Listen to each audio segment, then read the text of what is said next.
Good morning. જય શ્રી સ્વામિનારાયણ વિદ્યાર્થી મિત્રો. ધોરણ 5 વિષય ગણિતમાં 11મું પ્રકરણ ક્ષેત્રફળ અને પરિમિતિમાં આપણે કેટલાક વ્યવહારિક દાખલાઓ જોઈએ.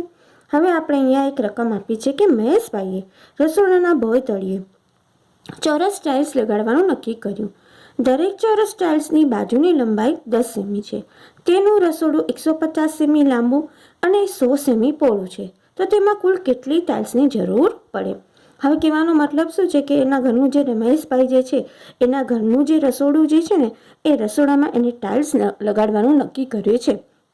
તો હવે એમાં જે ચોરસ ટાઇલ્સ લગાડશે ને તો ચોરસ ટાઇલ્સની એક બાજુની લંબાઈ 10 સેમી છે. હવે ચોરસની બધી બાજુના માપ સરખા હોય તો જે એક બાજુની લંબાઈ હોય એવી બીજી 4 બાજુની બી લંબાઈ એટલી જ થાય. એટલે બધી બાજુની લંબાઈ શું થાય? 10 સેમી 10 સેમી 10 સેમી રીતે. અને જે રસોડું જે છે ને આખું એનું માપ 150 સેમી લંબાઈ અને 100 સેમી પહોળાઈ ધરાવે છે. તો આપણે પહેલાં એક ટાઇલ્સનું ક્ષેત્રફળ શોધશું અને રસોડાના ભોંય તળિયાનું ક્ષેત્રફળ શોધશું. હવે તમે જોશો કે ત્યારબાદ આપણને ખબર પડશે કે કુલ કેટલી ટાઇલ્સની જરૂર પડે. તો આપણે પહેલાં શરૂઆતમાં જ્યારે દાખલો ગણવાની શરૂઆત કરીએ તો એમાં આપણે લખીએ એક ચોરસ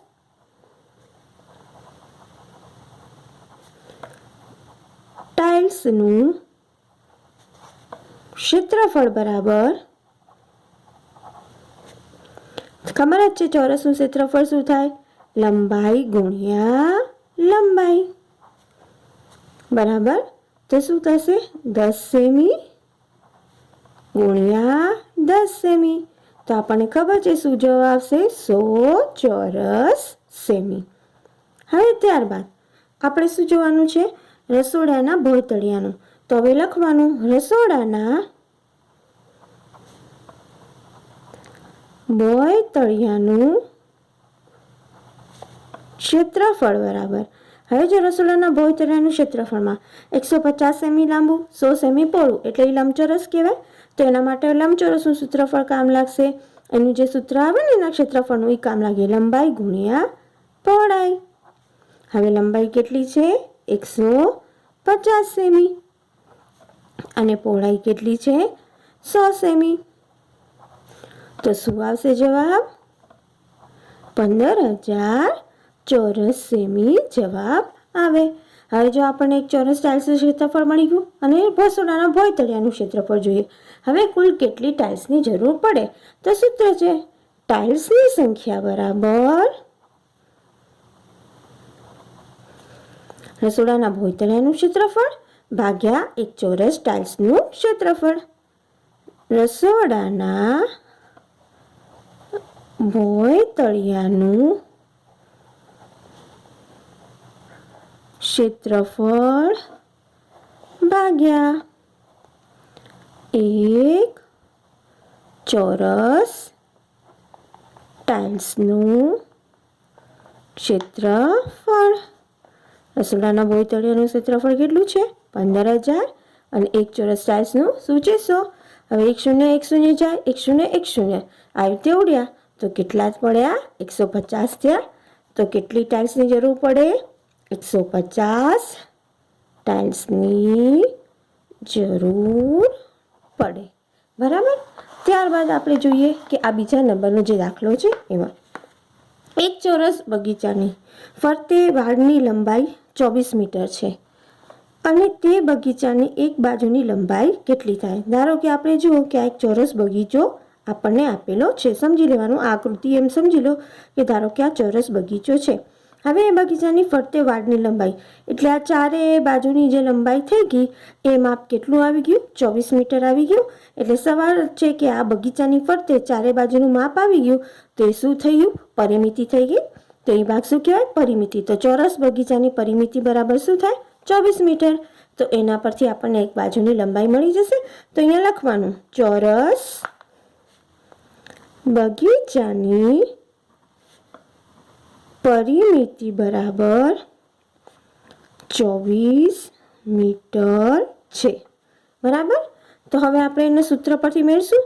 માટે ચોરસ બગીચાની પરિમિતિ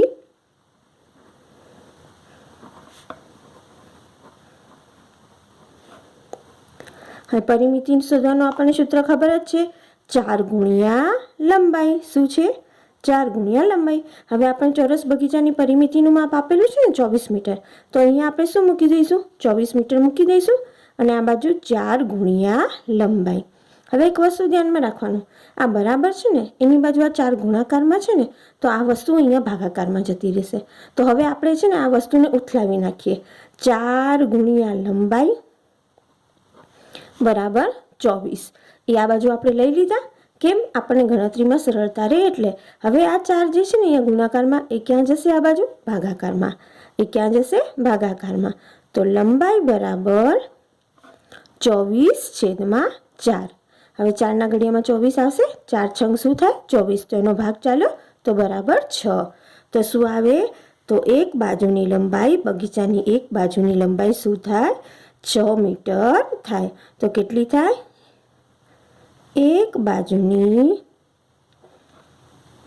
લંબાઈ 6 મીટર થાય.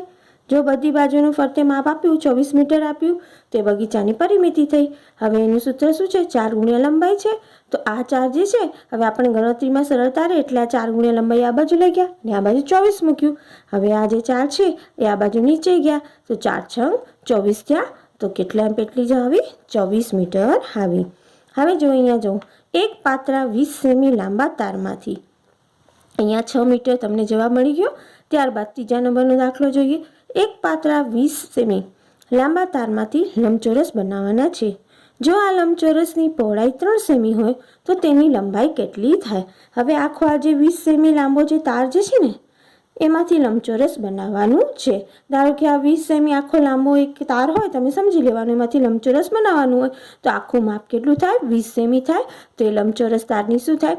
લંબચોરસ માટેની શું થાય? પરિમિતિ થઈ જાય. હવે આખા લંબચોરસની પરિમિતિ કેટલી થાય? 20 સેમી થાય. હવે એ લંબચોરસની પરિમિતિ બરાબર 20 સેમી થાય. તો આપણને એનું સૂત્ર તો ખબર છે, 2 ગુણ્યા કૌંસમાં લંબાઈ વત્તા પહોળાઈ. તો આમાં લખાય લંબચોરસ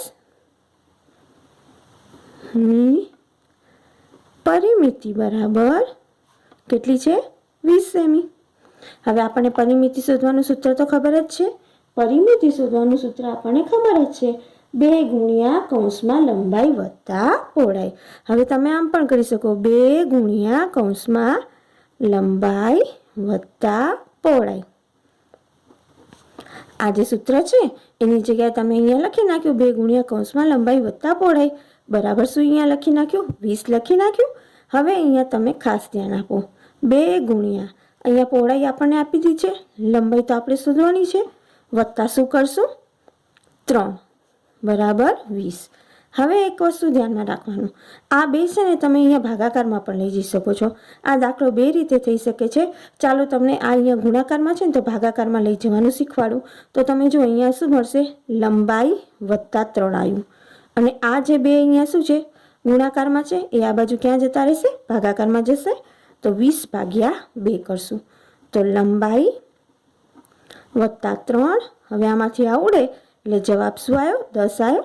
તો માટે લંબાઈ બરાબર, હવે આ 3 છે અહીંયા સરવાળો છે, બરાબરની આ બાજુ શું થશે? એની બાદબાકી થશે. તો 10 ઓછા 3 બરાબર 7 આવ્યો. તો માટે લંબાઈ કેટલી થાય?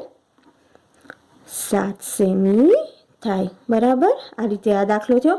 હવે આને આ જ દાખલો તમે બીજી રીતે પણ કરી શકો છો. જોઈ જઈએ હવે આપણે. હવે જો આ 2 ગુણ્યા લંબાઈ છે, હવે ડાયરેક્ટ આનો ગુણાકાર પણ કરી શકો, ડાયરેક્ટ આનો કૌંસ સાથે પણ. તો 2 લંબાઈ વત્તા, હવે આનો આની સાથે ગુણાકાર કરો 2 નો, તો શું થાય? 2 તરી શું થાય? 6 બરાબર 20 આવ્યો. બરાબર. હવે 2 ગુણ્યા લંબાઈ બરાબર, હવે આ 6 ક્યાં જશે? આ બાજુ જતા રહેશે. 20 ઓછા 6. તો માટે 2 લંબાઈ, 20માંથી 6 જાય તો કેટલા રહે? 14.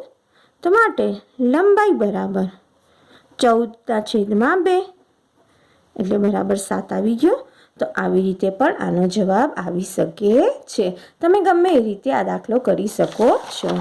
હવે ધારો કે અહીંયા તમને ચોથા નંબરનો દાખલો આપ્યો છે. એક ચોરસ કેરમ બોર્ડની પરિમિતિ 200 સેમી છે, તો તેનું ક્ષેત્રફળ કેટલું થાય? હવે ધ્યાન રાખો, ચોરસ કેરમ બોર્ડની પરિમિતિ આપેલી છે, તો લખાય ચોરસ કેરમ બોર્ડની પરિમિતિ બરાબર કેટલું છે? 200 સેમી. તો ચોરસની પરિમિતિનું સૂત્ર આપણને ખબર જ છે, 4 ગુણ્યા લંબાઈ. એના બરાબર 200 તમે મૂકી શકો. તો માટે હવે આ 4 ગુણાકારમાં છે, આ બાજુ ક્યાં જશે? ભાગાકારમાં થશે. તો લંબાઈ બરાબર 200/4. તો જોજો આનો ભાગ ઉડશે, 4 પંચા 20 અને 0 એટલે 50 આવશે. તો શું આવશે? 50 સેમી. બરાબર, 50 સેમી લંબાઈ આવી. હવે ચોરસની ક્ષેત્રફળ શોધવાનું છે. તો તમારે કેરમ બોર્ડનું ક્ષેત્રફળ બરાબર લંબાઈ ગુણ્યા લંબાઈ, 50 ગુણ્યા 50. તમે સેમી બાજુમાં પણ લખી શકો છો અને નહીં લખો તો પણ ચાલશે. નીચે એકમ સાચો લખજો. તો આનો જવાબ શું આવશે? 2500 ચોરસ સેમી. તો કેરમ બોર્ડનું ક્ષેત્રફળ શું આવે? કેરમ બોર્ડનું ક્ષેત્રફળ બરાબર 2500 ચોરસ સેમી થાય. બરાબર. હવે આ તમે નીચે એક કોષ્ટક આપેલું છે, એટલે કે ધારો કે એક આખો આકૃતિ જેવું આપેલું છે કે એમાં નીચેના પ્રશ્નોના જવાબ પર આકૃતિ પરથી આપો. તો આમાં શું છે કે તમને આ ડાયરેક્ટ આવી રીતે લખેલું છે, એ આકૃતિ ABCDનું, EFGHનું અને રસ્તાનું ક્ષેત્રફળ શોધવાનું છે. તો પહેલું આપણને આગળનો જે ભાગ આપ્યો છે ને એ આખું મેદાન છે, એ ABCD. હવે એ મેદાનની લંબાઈ 7 મીટર છે, પહોળાઈ 5 મીટર છે. બરાબર. ત્યારબાદ અંદર જે બગીચો આપ્યો છે EFGH આવી રીતે આપેલું છે. તમે જી અહીંયા લખો કે અહીંયા ગમે એ ચાલે, EFGH આપણને આપેલું છે, એનું તમને ક્ષેત્રફળ આપેલું છે. તો હવે તમે એનું જે ક્ષેત્રફળ આપેલું છે તો એનું તમે જોશો તો કે આ 5 મીટર લંબાઈ, 3 મીટર પહોળાઈ. હવે તમે જોશો અહીંયા તો, અને અહીંયા આ બાજુ રસ્તો આપેલો છે, તો રસ્તાનું ક્ષેત્રફળ શોધવાનું છે. તો પેલું ABCDનું ક્ષેત્રફળ, ABCDનું ક્ષેત્રફળ લંબાઈ ગુણ્યા પહોળાઈ. લંબાઈ કેટલી છે? તમે જુઓ છો લંબાઈ કેટલી છે? 7 મીટર. પહોળાઈ કેટલી છે? 5 મીટર. તો જવાબ શું આવશે? 7 પંચા 35 ચોરસ મીટર. ત્યારબાદ EFGHનું ક્ષેત્રફળમાં પણ શું આવશે? લંબાઈ ગુણ્યા પહોળાઈ. લંબાઈ શું આવશે? આપણે અહીંયા જોશું તો લંબાઈ કેટલી થશે? અહીંયા 5 મીટર ગુણ્યા 3 મીટર. બરાબર. તો 5 તેરી 15 ચોરસ મીટર જવાબ આવશે. હવે આપણે રસ્તાનું ક્ષેત્રફળ શોધવાનું છે. તો આપણે રસ્તાના ક્ષેત્રફળ માટે મેદાનનું જે આખું મેદાનનું ક્ષેત્રફળ આવ્યું એમાંથી આ બગીચાનો ભાગ કાઢી નાખશો તો રસ્તાનું ક્ષેત્રફળ મળશે. તો 35 ચોરસ મીટરમાંથી 15 ચોરસ મીટર બાદ કરતા જવાબ જે આવ્યો 20 ચોરસ મીટર એ રસ્તાનું ક્ષેત્રફળ આપણને જોવા મળે છે. તો આ રીતે આપણે વ્યવહારિક દાખલાઓ કર્યા.